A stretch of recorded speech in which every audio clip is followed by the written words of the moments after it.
皆さん、また来てくださってありがとうございます。こちらはマンハッタンニューヨーク火曜日の午後です。ということでね、先週ね、全然開けてなかったんですね。例のエプスタインのケースがもう2点3点として、もうね、いろいろあったんですよ。その動画も、あげたいんですけど、まずは日本の、参院選が終わって、そして自民党大敗っていうことで、ベッセントさん行かれてて、戻ってこられたベッセントさんに早速マリアさんがこの件に関して、聞いていらっしゃるので、皆さんもぜひこのご意見を聞いてください。はい、どうぞ。And of course, this weekend we saw a historic election setback in Japan. The Japanese Prime Minister Ishiba vowing to remain in his job despite his coalition finishing Sunday without a majority in both chambers of parliament for the first time since the party's founding. How does that situation in Japan implicate your talks there? The talks are actually going very well. I think that's given them a bit of impetus to get things done over the next couple of months. I think now Japan, who has been negotiating they're tough negotiators there. Yeah. And they've really come to the table. I wouldn't be surprised if we aren't able to iron out something with Japan pretty quickly. Okay. Well, we'll be watching that as well. ということでね、アメリカとしてみれば、ここのところもうね、はい、ドン。そして、ドン。そして、いろいろインドネシアも、関税が、アメリカにはゼロ、そしてアメリカに対して 19% 払うっていうことで、決まっていってるんですね。そして今日はね、はい、ドン。こんな感じでフィリピンの大統領が来ていらっしゃったし、徐々に決まっていってるっていう感じで、日本もちょっとどうなるんでしょうかっていう感じなんですけど、私はね、石破さんもね、やめられた方がいいんじゃないかなと思うんですよ。で、もう誰にとっても良いことがないですから、本当にね、今回、これ辞任だなと思ったら、いや、続投とか言って言い張ってるところを見て、なんかジョー・バイデンみたいと思って、すごいびっくりしています。これからおそらく石破おろしが始まるんでしょうかということでね、アメリカの方はね、トランプさんもガンガンやってて、この6ヶ月でもう勝ちまくってる。これは正しいんですよね。で、ものすごい、カットもしてるし、ものすごい収入も入ってきてるんですよ。違法移民もどんどん排除してるし、結局、ウクライナに送るペトリオットも、我々の血税ではなくってネトが買って送るってこういうことなので本当素晴らしいと思うんですね。有言実行って。ただね、一つだけちょっとおかしいでしょっていうのがこのエプスタインのケースなんですね。で、これ一番重要なことなんですよ。なぜかっていうと、これが全ての金持ちだったら何してもいいのかっていうことにつながっているんですね。ディープステートだったら何してもいいのかっていうことになるから、結局誰も処罰されないじゃんっていう感じなんですよね。トドのつまりが。で、これもものすごくおかしいんですよ。なぜかっていうと、トランプさんがずっとこれをやってきた人なんですよ。エプスタインをマーラーゴ出禁にして、そしてこの少女たちのためにたくさんの情報を与えた人なんですね。で、大統領の時にエプスタインは逮捕されてるし、だからしかもそのプリディールって言って、エプスタインが牢獄に入った時にエプスタインの弁護士がエプスタインにこの児童買収に関して顧客リストにトランプの名前が少しでもあればその資料をくれと、そうすれば君をすぐに出せるって言ったのにもかかわらずないと。エプスタイン自身がそう言って、弁護士も見つけることができずに、そして不遇の死を遂げたわけなんですよね。だからね、なんでこんな風に突然トランプさんが隠蔽し始めたのかっていうのがちょっとわからないんですけど、その言動とかね、っていうようなことが多かったんですね。だから大炎上してるんですね、今でも。ということで、その走りを見てください。どうぞ。Some people think that one way to build trust is to declassify things that everyone's talking about. I know you talked earlier about, I don't want to be a conspiracy theorist. So If you were president, would you declassify, you can answer yes or no to these, would you declassify the 9/11 files? Yeah.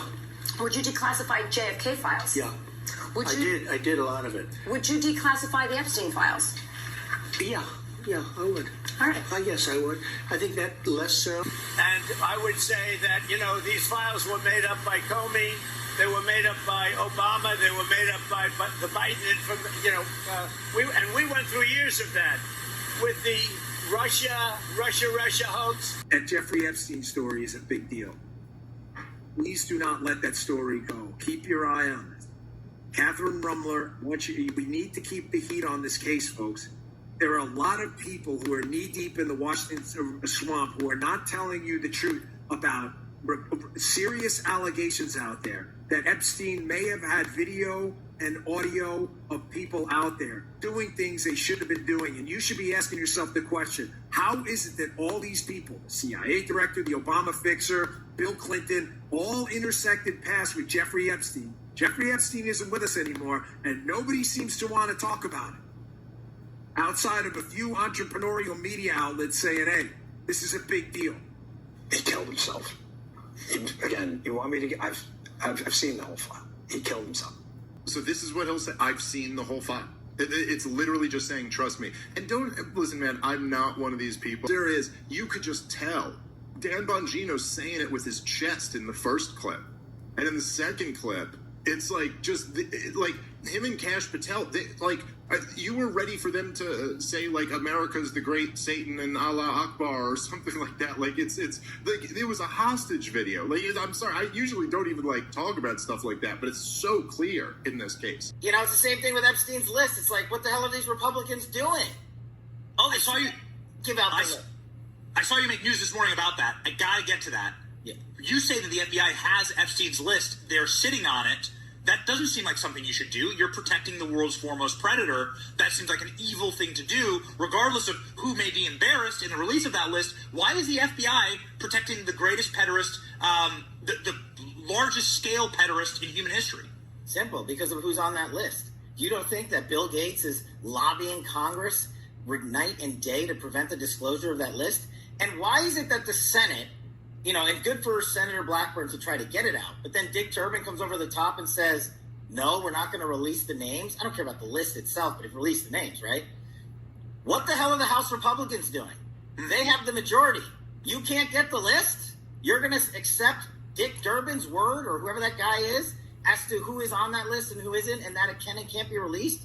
Put on your big boy pants and let us know who the pedophiles are. We have an election coming up, and we need to adjudicate this matter at the polls. God knows the FBI and DOJ aren't going to do anything. But how are you going to reward the FBI with a new headquarters building after their illegal surveillance on Donald Trump continues with a reauthorization of FISA, and we can't even get basic documents out? This is why America hates Congress. And this is why I'm tired of the Republican majority saying they're going to get the job done and failing.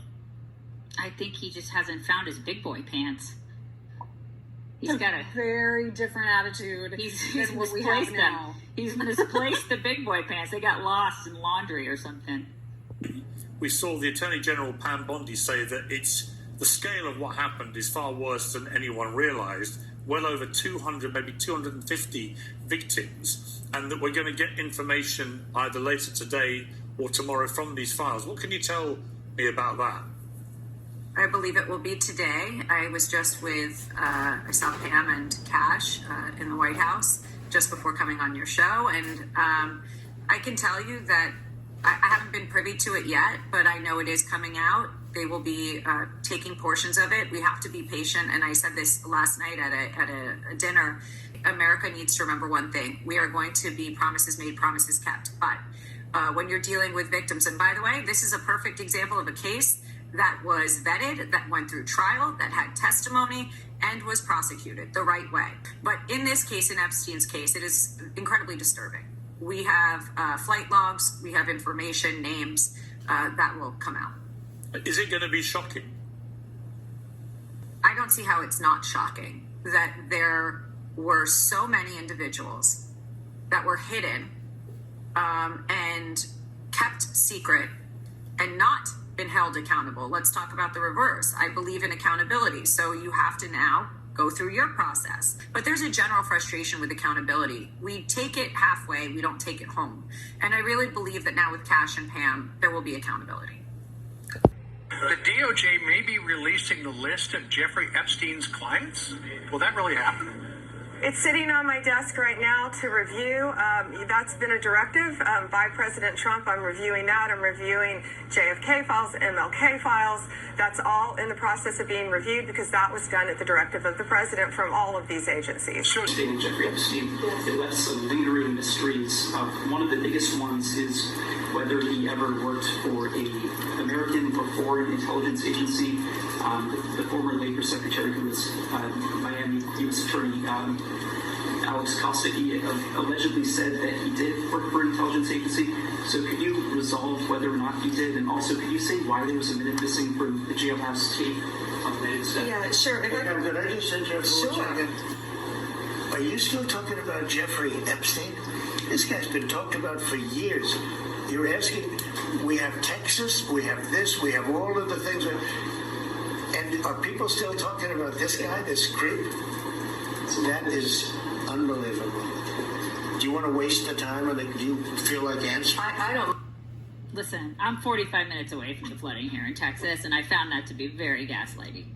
That was unbelievable. Yeah, he's misreading the room. That's what he's doing. Oh my God. Yeah, I was so mad when I saw that. I was like, how dare you say that when your people have been talking about this endlessly for the past years. 6 months. For years. They're going to give out the juice. They're going to give us all the details. They're going to open up all the files. And now you're like, why are you talking about this? Right. It's not, listen, it's not just the past 6 months. I mean, they did it on podcasts for years before that, too. Yeah. And it's one of the reasons we were so excited to have like a Cash Patel and a Dan Bongino and a Pam Bondi in charge.